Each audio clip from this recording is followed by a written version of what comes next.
Welcome to another edition of the Gravestone Pros here at North Country Memorials. So glad that you have joined us today. It is going to be a fantastic day. I'm going to talk about columbariums. What are columbariums, you might ask? Well, stick around and I'll tell you all about them.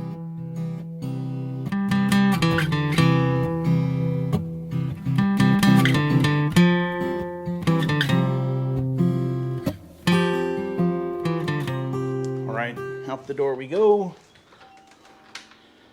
And I'll show you the first columbarium that I've got is what I call a horizontal columbarium.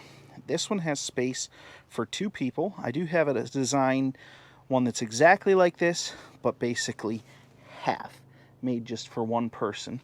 And that is what I think of when I think of a columbarium. This is generally the one that I think of because it's the most common one that I have done. And so therefore I think of it as being kind of the norm or the standard. Now, I'll take you over here and show you some other ones. So this is kind of a unique one. And you saw me set this one up. Let me get it ready. Beeping there was my dad and sister going by. Anyways, so this is a two-person again. You see a two niche, not near as tall as the last one. This is only about 12 inches tall, and the opening again about 12 inches wide. And this one is designed, got the base, the vase is on each side, the columbarium piece itself, and then it can have a topper on top of it. This one gives you a lot of room for individualization. You can do quite a lot with it. Different kind of top, different colors if you want. So there's quite a lot of customization that can be done with something like this. And then even, you know, the style, it could be very, very much changed to be kind of whatever you wanted. Now this one back here is sort of the same idea and a little wider, bigger space. You could easily fit 2 or 3 urns per side on this one, and there'd be plenty of space for it. This one could be done again as a bottom piece. You know, we have a topper on it right now, but it would not have to have a top on it. It could be just kind of a standalone thing for sure. And I want to take a look at this one here. This one is a newer style. We did a single one like this. So this is a 2 niche. You got a spot for a person here and a person here. But we have done one of these that was just a 1-person niche last year, kind of a little different style. Now, because this one has the core holes in the top like this, you can see there is weep holes down there at the bottom, and at least here in the North Country that is a must if you're going to have something that's open like this. Obviously when it gets done it'll get sealed and you shouldn't have too much issue with water getting in there, but if you got a chamber like that, oftentimes you're going to see those weep holes. That is pretty normal. Now, I want to talk a little bit about some of the issues that we've had with columbariums over the years. Never had an issue with one in the cemetery, but we've had issues with ones that we've had at our shop that have sat around for a while, maybe traveled around, went to different fairs or shows with us, and we have had some actually come apart. So I'm going to take you over here and show you. Quite overgrown right now with all these vines, but right down in here you can see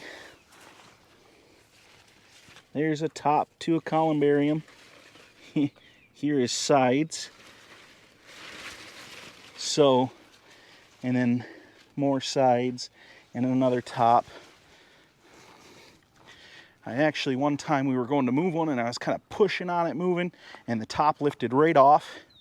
I was not very happy about that. Definitely created an issue. Pinched my fingers. I was pitching softball at the time. I was a pitcher and it definitely messed me up a little bit for a while, but got those blisters healed up and I was fine. Thankfully it didn't crush my fingers, just took a little flesh. So these ones back here, both of these are loose where they're sitting. They are not firm on those bases. Same thing happened to them.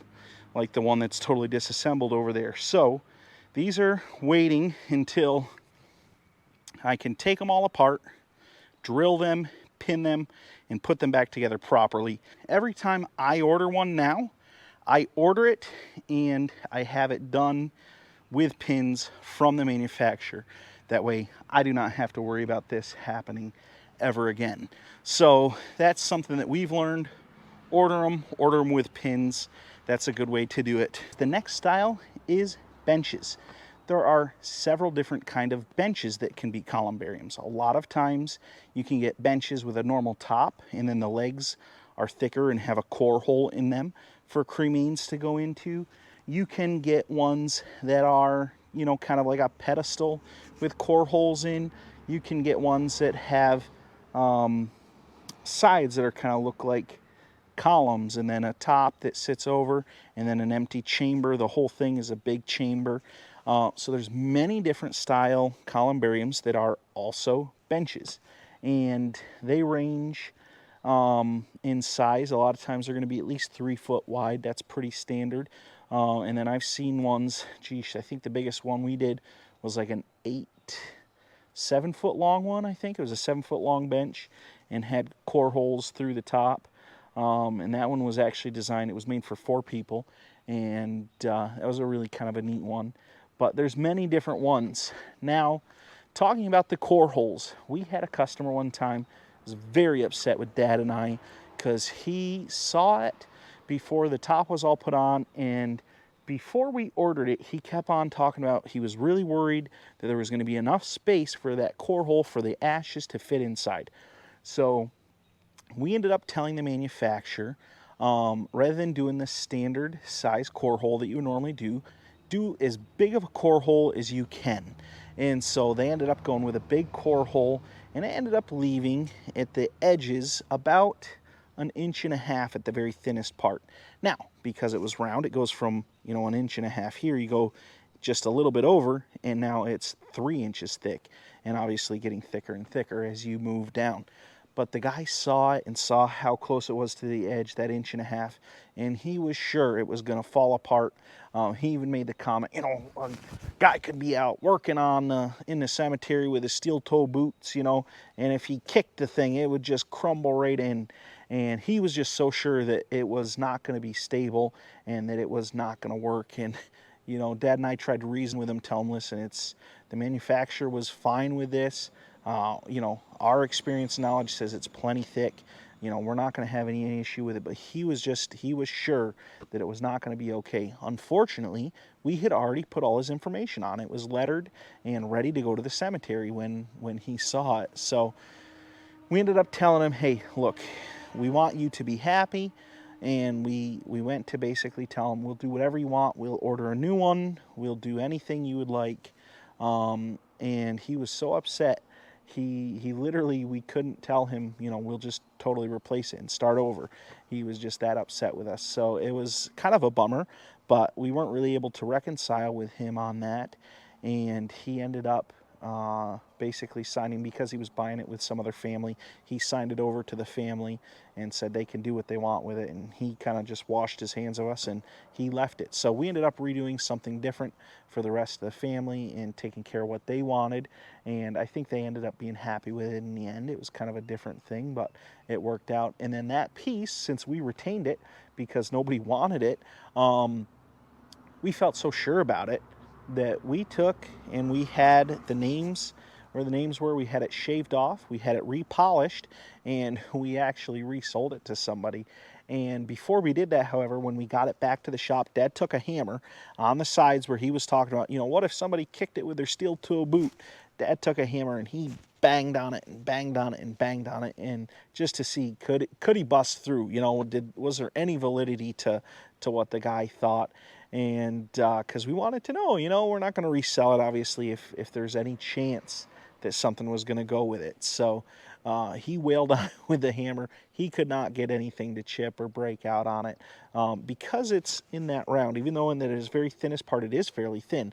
Very quickly, because it's round, it's getting thicker and thicker and thicker.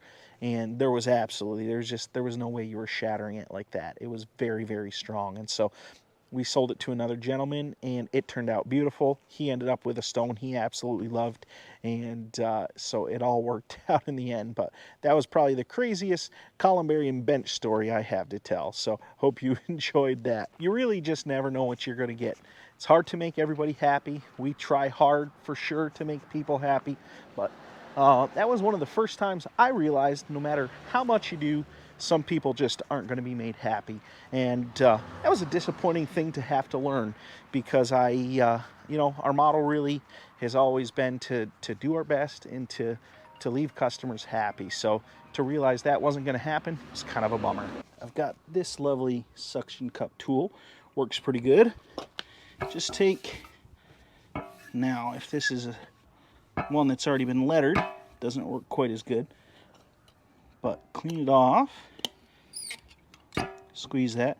Now I can slide it back and boom, slide it right out. Very easy. And same for putting it back in. Slide it back over, undo my suction, and there we go. This tool is very handy, but if the whole face is lettered, you can't get a good suction a lot of times. Anyways, as you can see, there's a lot of different styles, a lot of different options for columbariums, and people choose columbariums for different reasons. Some people like the style, some people don't like the thought of being buried in the ground, and so it's funny, you get all sides. I hear people say that all the time. You know, I hate the idea of being in the ground, so I'm going to be cremated and have a columbarium. Then I hear other people, they're like, oh, I'm not going to be burned. You're not going to be cremating me. So everybody kind of has different ways they look at that, and that's why we have a lot of different options to accommodate different people. And our job is just to do what we can to help the customer with what they want and what their wishes are. Hey guys, I really hope you enjoyed this video. Hopefully you learned something about columbariums. That was certainly my intent, to be entertaining always and educational if possible. That is the goal. So thank you so much for coming along, and we will see you all next time.